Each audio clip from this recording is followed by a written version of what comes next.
এখন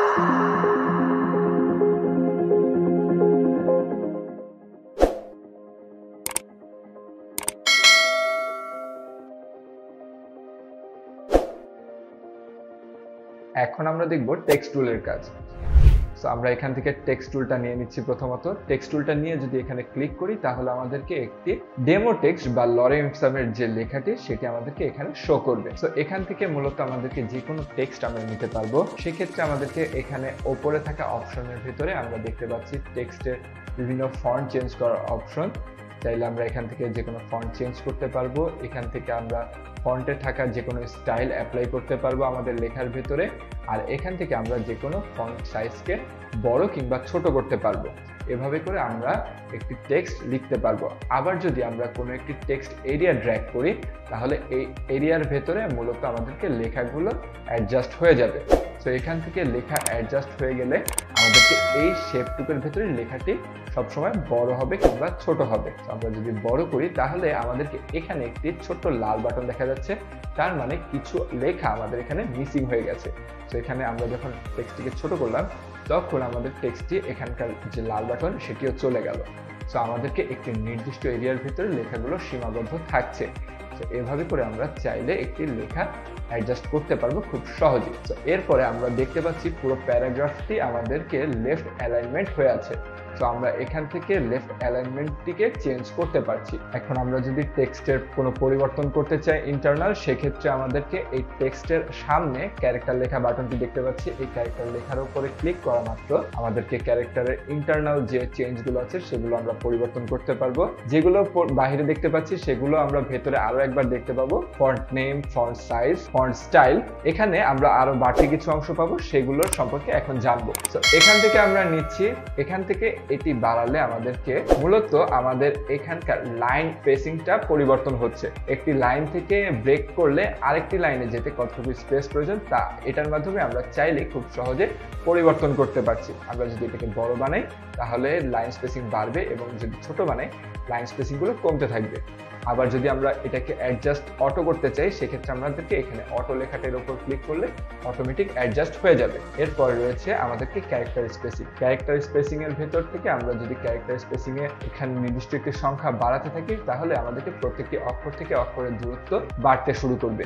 এখানেও আমরা যদি কোনো পরিবর্তন হয়ে যায় ভুলে, সেক্ষেত্রে আমরা 0 দিলে এটা ঠিক হয়ে যাবে। এখন কোনো একটি লেখা 100% বাই 100% খুব সুন্দর দেখা যাবে। এখন যদি আমাদেরকে কোনো একটি লেখাকে লম্বাটে কিংবা চ্যাপ্টা বানাতে চাই সেক্ষেত্রে আমরা দৈর্ঘ্য বরাবর এখান থেকে 100% থেকে পরিবর্তন করলে এটি লম্বাটে হবে। আবার যদি 100% পারফেক্ট করে দিই তাহলে পারফেক্টলি আমরা দেখতে পাবো। আবার এই প্রস্থ বরাবর যদি বাড়িয়ে দিই তাহলে লেখাটি চ্যাপ্টা দেখা যাবে। এখন আমরা মূলত এটাকে সবসময় 100% বাই 100% দিয়ে কাজ করার চেষ্টা করব। এর পরবর্তীতে যা দেখতে পাচ্ছি এরপর রয়েছে আমরা যে কোনো একটি লেখার অংশকে সিলেকশন করলাম, তারপর ক্যারেক্টার অংশটিতে আরেকবার গেলাম। এখন বেজ লাইন শিফটিং এর অপশনটি দেখব। সো এখান থেকে আমাদের পুরো লেখাটি একটি নির্দিষ্ট লাইনের উপরে মধ্যে রয়েছে। এখন যদি সেই নির্দিষ্ট লাইন থেকে ওপরে কিংবা নিচে ওঠাতে চাই সেক্ষেত্রে আমরা এটাকে প্লাস অথবা মাইনাস দেব, তাহলে এটি বেজ লাইনের থেকে ওপরে কিংবা নিচে যাবে। এছাড়াও আমরা যদি কোনো পরিবর্তন হয়ে যায় এখানে 0 দিলে একদম পারফেক্টলি দেখা যাবে। এখন আমরা এই লেখাটির ভেতরে আমরা আরো একটি পরিবর্তন দেখব। সো এখান থেকে আমরা যদি কোনো একটি রোটেশনের অ্যাঙ্গেল দিই তাহলে এখানে প্রত্যেকটি লেখা নির্দিষ্ট ডিগ্রি অ্যাঙ্গেলে রোটেশন হয়ে যাবে। তো এখান থেকে আমরা চাইলে খুব সুন্দরভাবে রোটেট করতে পারছি। তো এখানে অ্যাঙ্গেল পরিবর্তন হয়ে গেলে আমরা 0 ডিগ্রি দিয়ে নেব। এরপরে যদি আমরা এই প্যারাগ্রাফটিতে আসি, প্যারাগ্রাফটিতে আসার পরে আমরা যাচ্ছি এখানে অল ক্যাপস, যার মাধ্যমে আমরা সকলকে ক্যাপিটাল লেটারে কনভার্ট করতে পারবো। এরপরে আমরা এটা দিলে মূলত আমাদেরকে প্রথম অক্ষরটা, প্যারাগ্রাফের প্রথম অক্ষরটা বড় হাতের হবে। এরপরে আমরা যদি কোনো একটি ফর্মুলা লিখতে চাই, ফর্মুলা লিখতে হলে আমাদের ফর্মুলার যদি কোনো একটি পাওয়ার লিখতে চাই সেক্ষেত্রে আমাদেরকে পাওয়ারের অংশটুকুকে সিলেকশন করে ক্যারেক্টারের ভেতর ঢুকবো। ক্যারেক্টারের ভেতরে ঢোকার পরে সেটিকে সুপারস্ক্রিপ্টের উপর ক্লিক করব, তাহলে আমাদের এটি পাওয়ারে কনভার্ট হয়ে যাবে। আবার যদি আমরা সায়েন্সের কোনো একটি সংকেত লিখতে চাই সেক্ষেত্রে আমাদেরকে কোনো একটি সিম্বল সাইন যদি আমরা পরিবর্তন করতে চাই সেক্ষেত্রে আমরা এইটি ক্লিক করলে আমাদের অটোমেটিক লেখাটি হয়ে যাবে। এভাবে করে আমরা চাইলে খুব সুন্দর করে টেক্সটের অ্যাডজাস্টমেন্টগুলো করতে পারছি। এছাড়া আমরা যদি এই প্যারাগ্রাফের ভেতরে সবাইকে কন্ট্রোল এর মাধ্যমে সিলেকশন করে প্যারাগ্রাফ অ্যালাইনমেন্ট চেঞ্জ করে দিই তাহলে এটি মিডল অ্যালাইনমেন্ট হবে। আবার চাইলে এটি রাইট অ্যালাইনমেন্টে আমরা লিখতে পারবো। সো আমরা সবসময় মূলত লেফট অ্যালাইনমেন্টটি ব্যবহার করে থাকি। সো এভাবে আমরা লেফট অ্যালাইনমেন্টে কাজটি করতে পারলাম। এখন আমরা দেখব টাইপ টুলের ভিতরে আমাদের আরো বেশ কিছু কাজ রয়েছে। সো এগুলো দিয়ে আমরা কি করতে পারি। সো প্রথমত আমরা একটি শেপ আঁকিয়ে নিব। এটিকে আমরা ছোট করে নিচ্ছি, ছোট করে এক পাশে রাখলাম।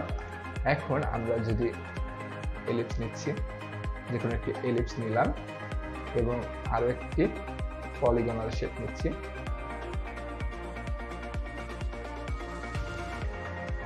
এখন আমরা চেষ্টা করব এই দুটি শেপকে কপি করে সাইডে রেখে দেওয়ার।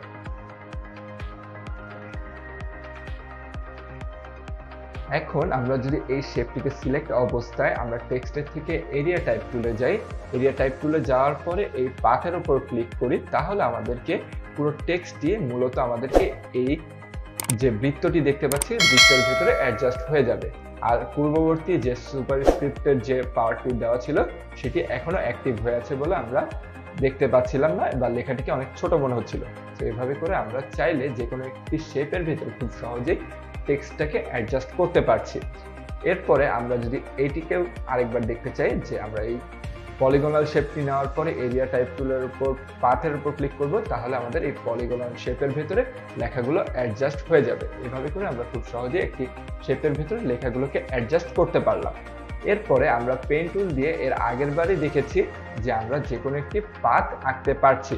সো এখান থেকে আমরা যে কোনো একটি পাথ আঁকলাম। সো আমরা এখন পাথ আঁকানোর ফলে আমরা স্ট্রোক কালার দিচ্ছি। এখন আমরা এখান থেকে দেখব যে টাইপ অন এ পাথ টুল দিলে আমাদের মূলত কি হচ্ছে। টাইপ অন এ পাথ টুল দিলে আমাদের এই পাথের উপর যদি ক্লিক করি, তাহলে এই পাথ বরাবর আমাদের যে কোনো লেখা দ্বারা ভরাট হয়ে যাবে। এখন যদি আমরা আমাদের লেখা লিখতে চাই, সেক্ষেত্রে কন্ট্রোলের সিলেকশন করে ইরেজ করে আমাদেরকে আমাদের লেখা শুরু করতে হবে। তো এখান থেকে আমরা চাইলে খুব সহজে আমাদের লেখাগুলো এখানে লিখতে পারছি। সো এখান থেকে আমাদেরকে টাইপ অন এ পাথ টুলের মাধ্যমে কোনো একটি নির্দিষ্ট পাথের উপর লেখাগুলো লিখতে পারছি। এখন আমরা দেখব যে আগে আমরা শেপগুলোকে কপি রাখার ফলে আমাদেরকে কি কাজটি করতে পারি। সো এখান থেকে আমরা টাইপ অন এ পাথ টুল দিয়ে যদি আমরা যে কোনো একটি শেপের পাথের উপর ক্লিক করি, সেক্ষেত্রে আমাদের আগের বার শেপটি ভরাট হয়ে গিয়েছিল লেখা দিয়ে। এখন কোনো একটি অবজেক্টের যে পাথ আছে সেই পাথ বরাবর টেক্সটগুলো খুব সহজে অ্যালাইনমেন্ট বা সাজানো হয়ে গেল। এভাবে আমরা চাইলে খুব সহজে আমরা লেখাগুলো দেখতে পাচ্ছি। এছাড়া আমাদেরকে হরিজন্টাল টাইপ টুল আর ভার্টিক্যাল টাইপ টুলের পার্থক্য, এটি লম্বা বরাবর লেখা হচ্ছে এবং এটি মূলত প্রস্থ বরাবর লেখা হচ্ছে। সিমিলারলি এরিয়া টাইপ টুলের ক্ষেত্রেও আমরা যদি এখানে যদি এটা দিয়ে ক্লিক করি, তাহলে ভার্টিক্যাল বরাবর লেখাগুলো অ্যালাইনমেন্ট হবে। সিমিলারলি আমাদেরকে ওইটি আমাদের প্রস্থ বরাবর লেখাকে অ্যাডজাস্টমেন্ট করছে। এরপরে আছে টাচ টাইপ টুল। টাচ টাইপ টুলের মাধ্যমে মূলত আমরা যে কোনো একটি টাইপ টুলের যে ক্যারেক্টার প্যানেল থেকে যে চেঞ্জগুলো করেছিলাম, এগুলো খুব সহজেই যে কোনো একটি অবজেক্টের মতো করে চেঞ্জ করতে পারবো। এখান থেকে বড় ছোট চাইলে চেঞ্জ করতে পারছি। তো এখান থেকে আমরা পরিবর্তনগুলো করতে পারবো। এভাবে আমরা টাচ টাইপ টুলের কাজগুলো করতে পারছি।